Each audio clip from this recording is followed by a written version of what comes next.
মৰমৰ ছাত্ৰ-ছাত্ৰীসকল সকলোকে মোৰ অন্য এটি ভিডিঅ'লৈ পুনৰবাৰ স্বাগতম জনাইছোঁ। আজি আমি দ্য গল্ডেন টাচ শীৰ্ষক পাঠটিৰ ষষ্ঠ শ্ৰেণী ইংৰাজী গল্ডেন টাচ শীৰ্ষক পাঠটিৰ প্ৰস্তুতৰ সম্পৰ্কে আলোচনা কৰিম। ইয়াৰ আগৰ ভিডিঅ'ত আমি এই পাঠটিৰ প্ৰশ্ন 5লৈকে কুৱেশ্যন নম্বৰ 5লৈকে আলোচনা কৰিছিলোঁ। আজি আমি 6 নম্বৰ প্ৰশ্নৰ পৰা আলোচনা কৰিম। আশা কৰোঁ তোমালোকে ভাল পাবা আৰু মোৰ চেনেলটো ছাবস্ক্ৰাইব কৰি ল'বা যাতে আগলৈ এনেধৰণৰ ভিডিঅ'ৰ বাবে তোমালোকৰ সহায়ক হয়। এতিয়া আমি 6 নম্বৰ প্ৰশ্নৰ পৰা চাওঁ আহাচোন। 6A Some letters may have more than one sound. কিছুমান লেটাৰৰ কি হয় এটাতকৈ বেছি ধ্বনি থাকিব পাৰে। Let's take the example of the letter A. এতিয়া এই লেটাৰটোৰ উদাহৰণ লওঁ আহাচোন বুলি কৈছে। Read these words aloud and notice the sounds of letter A in the poem. আৰু তলৰ শব্দবোৰ পঢ়িবলৈ কৈছে ডাঙৰকৈ আৰু এই লেটাৰটোৰ ধ্বনিবিলাক লক্ষ্য কৰিবলৈ কৈছে। ইয়াতে এইটো কৈছে name.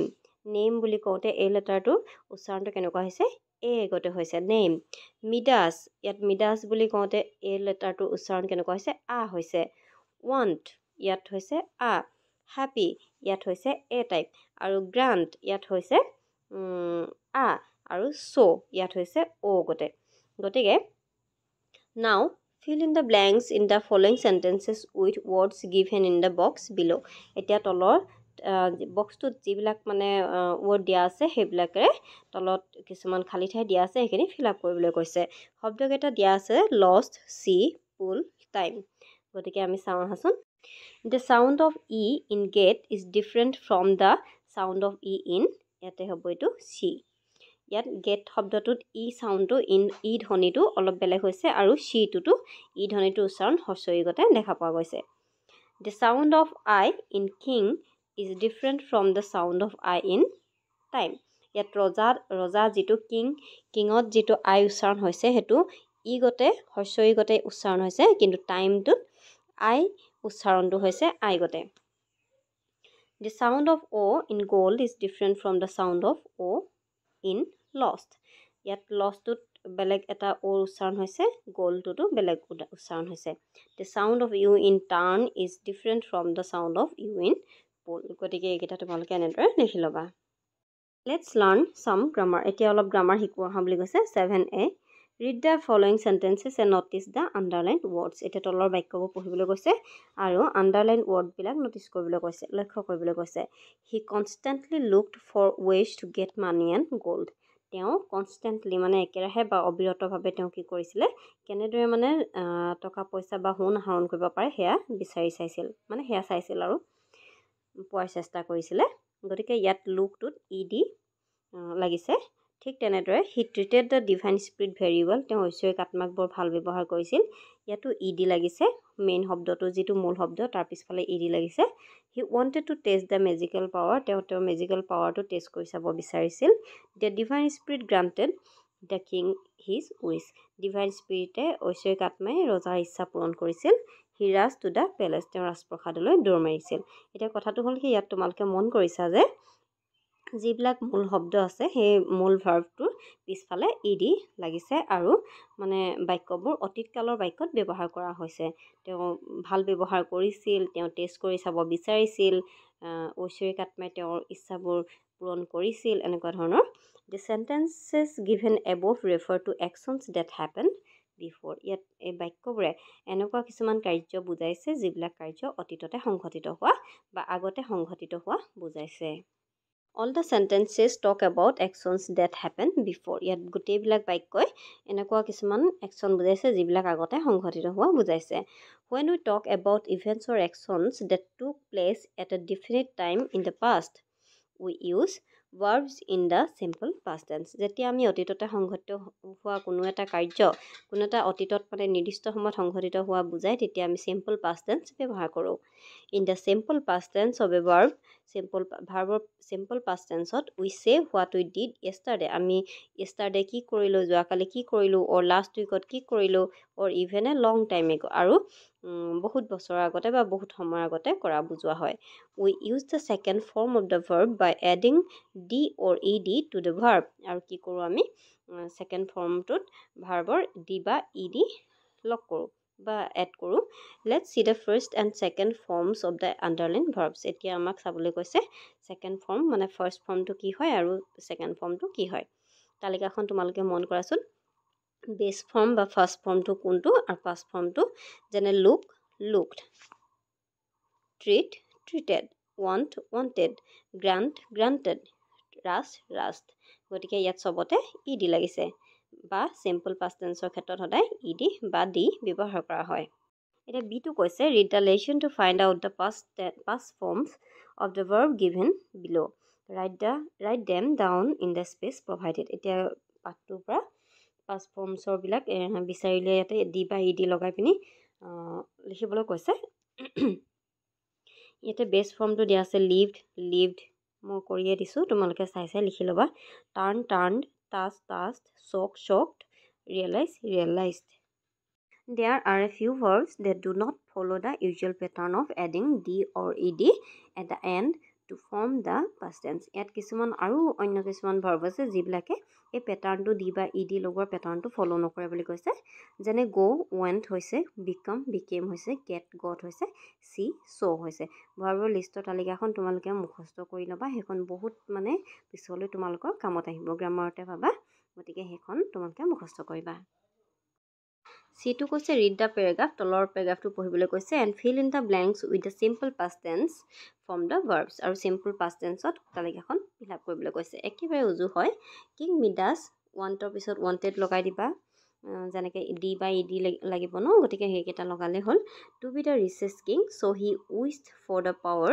Two turn everything he touched in two gold তাৰপিছত দ্য ডিভাইন স্পিৰিট ইয়াত গ্ৰাণ্ট টু গ্ৰাণ্টেড হ'ব হিম হিজ উইচ মিডাছ ইয়াত হ'ব touched a stone and it turned ed into gold. The princess also turned to a statue of gold when the king hugged her. Slowly he realized ed লাগিছে that everything he touched turned into gold. He wanted to get rid of the golden touch.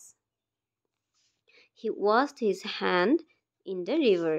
The water of the river removed the golden touch from his hands. তোমালোকে মই কৰাৰ দৰে fill up কৰি ল'বা king মিডাছৰ কাহিনীটোৱে দিছে যে king Midas wanted to be the richest king এজন ধনী বহুত ধনী ৰজা হ'ব বিচাৰিছিল তেওঁৰ ইচ্ছা কৰিছিলে যে তেওঁ যি বিচাৰে সকলো সোণলৈ যাতে পৰিণত হয় the divine spirit granted him his wish divine স্পিৰিটে তেওঁৰ ইচ্ছা পূৰণ কৰিছিলে Midas touch the stone and it turn in two gold মিডাছে এটা শিল স্পৰ্শ কৰিছিল আৰু এইটো সোণলৈ পৰিৱৰ্তন হৈছিল সকলো পাষ্ট টেন্সত গতিকে হৈছিল কৰিছিল এনেকুৱা জাতীয় শেষ হৈছে বাক্যবোৰ তোমালোকে মন কৰিবা the princess also' turn to a statue of gold when the king hugged her ৰাজকুমাৰীও কি হৈছিলে এটা সোণৰ মূৰ্তিলৈ ৰূপান্তৰিত হৈছিল যেতিয়া ৰজাই তেওঁক হাগ কৰিছিল তাৰপিছত slowly he realize that everything he touched turn in two gold তাৰপিছত ৰজাই অনুভৱ কৰিছিল যে তেওঁ স্পৰ্শ কৰা সকলো বস্তুৱে সোণলৈ ৰূপান্তৰিত হৈছে গতিকে he wanted to get rid of the golden touch গতিকে তেওঁ তাৰ পৰা পৰিত্ৰাণ পাবলৈ বিচাৰিছিল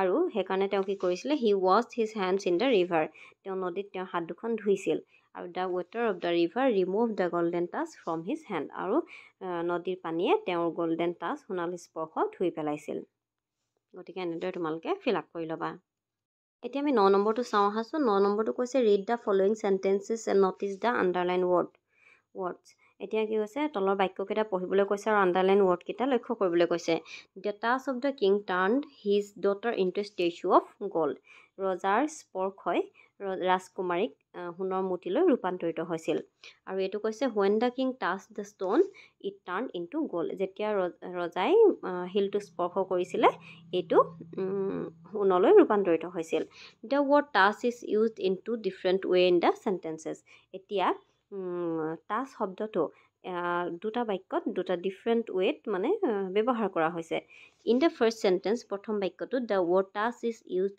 এজ এ নাউন প্ৰথম বাক্যটোত টাচটো এটা নাউন হিচাপে ব্যৱহাৰ কৰা হৈছে স্পৰ্শটো কেনেকুৱা স্পৰ্শ বোলে সোণালী স্পৰ্শ নামটো দি লৈছে সোণালী গতিকে কি হ'ল এইটো নাউন হিচাপে ব্যৱহাৰ কৰা হৈছে and it means the Kings magical power এইটোৱে ৰজাৰ মানে মেজিকেল পাৱাৰটো যাদুকৰী পাৱাৰটোৰ কথা বুজাইছে ইন দ্য ছেকেণ্ড চেণ্টেন্স আৰু দ্বিতীয় বাক্যটোত the word touch is use as a verb এটা ভাৰ্ব হিচাপে ব্যৱহাৰ কৰা হৈছে it means what the king did আৰু এইটোৱে বুজাইছে ৰজাই কি কৰিছিল গতিকে ৰজাই কি কৰিছিল টাচ কৰিছিল স্পৰ্শ কৰিছিল এইটো ভাৰ্ব হিচাপে ব্যৱহাৰ কৰা হৈছে গতিকে টাচ শব্দটো ইয়াত দুটা ৱেত ব্যৱহাৰ কৰা হৈছে সেইটোকে কৈছে এইটো read the following sentences and say how the meanings of drink are different in both the sentences এতিয়া আকৌ তলৰ বাক্যকেইটা পঢ়িবলৈ কৈছে আৰু ড্ৰিংক শব্দটো মানে অৰ্থটো কেনেকৈ দুটা মানে বাক্যত ব্যৱহাৰ কৰা হৈছে ডিফাৰেণ্ট ৱেত সেইটো চাব হৈছে the king could not even eat or drink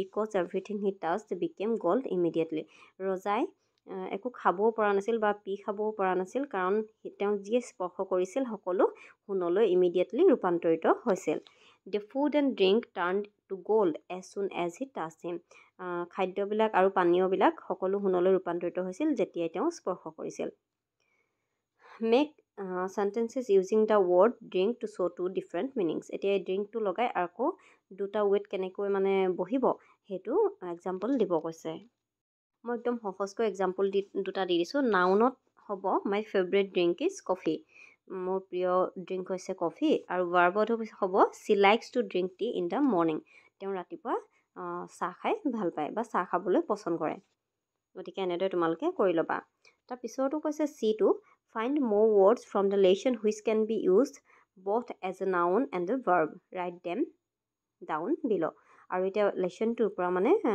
এনেকুৱা উদাহৰণ দিব কৈছে যিটো নাউন হিচাপে ব্যৱহাৰ কৰিব পাৰোঁ আমি ভাৰ্ব হিচাপেও ব্যৱহাৰ কৰিব পাৰোঁ মই তেনেকুৱা দুটা দি দিছোঁ এটা হৈছে ৰিৱাৰ্ড এটা হৈছে hugged now make sentences using these words as a noun and as a verb এতিয়া এইকেইটা ব্যৱহাৰ কৰি পিনি মানে এক্সাম্পল কেইটা দিব কৈছে ৰিৱাৰ্ড নাউন হিচাপে হ'ব she receive the reward for her bravery তেওঁৰ মানে সাহসিকতাৰ কাৰণে এটা পুৰস্কাৰ পাইছিল ৰিৱাৰ্ড হ'ব আকৌ ভাৰ্বত হ'ব the company will reward employees with bonuses কোম্পানীয়ে এমপ্লয়ীবিলাকক বোনাছ মানে ৰিৱাৰ্ড হিচাপে দিব আৰু হাগটো নাউন হিচাপে হ'ব she gave her child a big hug তেওঁ তেওঁৰ চাইল্ডক মানে এটা ডাঙৰ মানে ধুনীয়াকৈ আলিংগন দিছিল বা হাগ দিছিল তেতিয়া ভাৰ্বত হ'ব she hug her child tightly তেওঁৰ বাচ্চাটোক মানে টাইটলি হাগ কৰিছিল নম্বৰটো হ'ব look at the following words তলৰ শব্দবোৰ চাওঁ আহা they can be broken into different different চিলেবলত আমি ভাগ কৰিব পাৰোঁ সেই শব্দবিলাক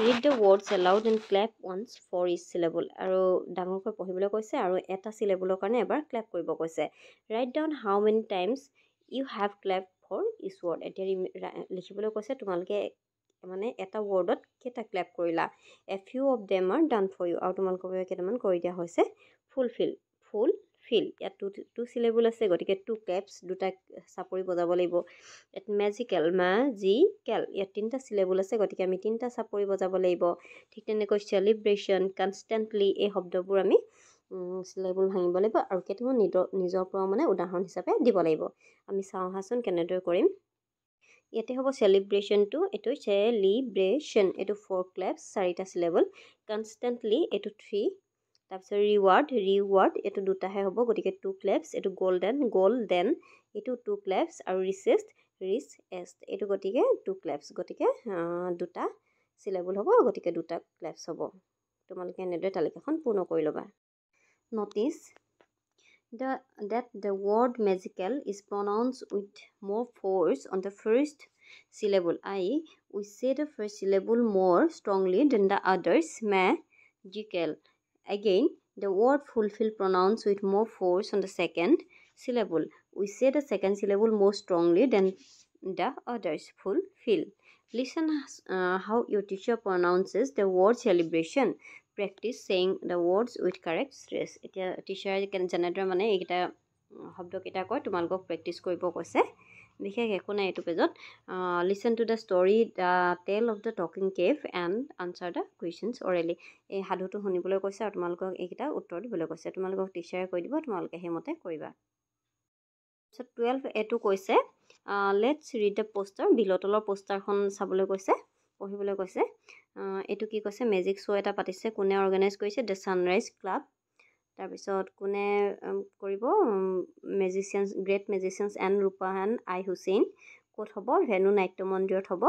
গতিকে 1 to 4th মে হ'ব ফ্ৰম 4 to 6 PM। তাৰপিছত বিটো ইয়াতে কুৱেশ্যন কেইটামান সুধিছে যে use information from the poster to complete the sentences. এতিয়া তলৰ মানে বাক্যকেইটা কমপ্লিট কৰিবলৈ কৈছে পোষ্টাৰখনৰ পৰা ইনফৰমেশ্যন লৈ। আমি কেনেদৰে কৰিম চাওঁ আহাচোন। The organiser of the magic show' is the Sunrise Club. তাৰপিছত the show' will be presented by N Rup and I Hussain. The show' will be held from 1 to 4th May. এইটো 4 to 6 PM নহ'ব, এইটো কাটি দিছোঁ। 1 to 4th মেলৈকে কৰিবা। The venue for the magic show' is Natya Mandir ভেনুটো। আৰু the address to buy tickets online www.magicworld.com। তাৰপিছত চিটো তোমালোকক এটা পোষ্টাৰ নিজে ডিজাইন কৰিবলৈ কৈছে। তাত নেম অফ দ্য প্লে দিবা, তাৰপিছত ডেট এণ্ড টাইম দিবা, ভেনু দিবা, মেইন কেৰেক্টাৰ্ছ দিবা আৰু এটা শ্লোগান দিবলৈ কৈছে। এখন নাটকৰ মানে এটা পোষ্টাৰ বনাবলৈ কৈছে। ইয়াত দিছে এটা টাং টুইষ্টাৰ মিষ্টিকেল মেজিচিয়ানছ মেক মাইটি মেজিক। আৰু এইটো তোমালোকক এনেধৰণৰ টাং টুইষ্টাৰ আৰু নিজৰ মতে বনাবলৈ কৈছে। ইজি দুটামান লিখি দিছোঁ। ৰেড ৰেবিটছ ৰান ৰেপিডলি আৰু টাইনি টটছ টক লাউডলি। গতিকে এইকেইটা এনেদৰে তোমালোকে কৰিবা আৰু তোমালোকে নিজৰ মতেও বিচাৰিব পাৰা।